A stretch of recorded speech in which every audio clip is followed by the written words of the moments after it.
Манас шаарында авто мектептердин окуучуларынан практикалык сынактарды кабыл алууда коррупциялык схема уюштурган кызматкерлер кармалды.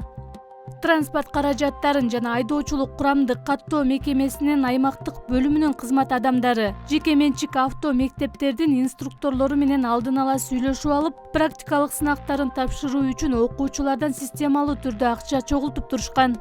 Авто мектептердин окуучулары 5000 сомдон 10 000 сомго чейин ортомчу жарандарга беришкен. Практикалык сынак тапшырган күнү 10-15 окуучу акча чогултуп берип турушкан. Ал эми уюштуруучулардын мыйзамсыз кирешеси күн сайын 30 000 сомдон 50 000 сомго чейин болуп турган.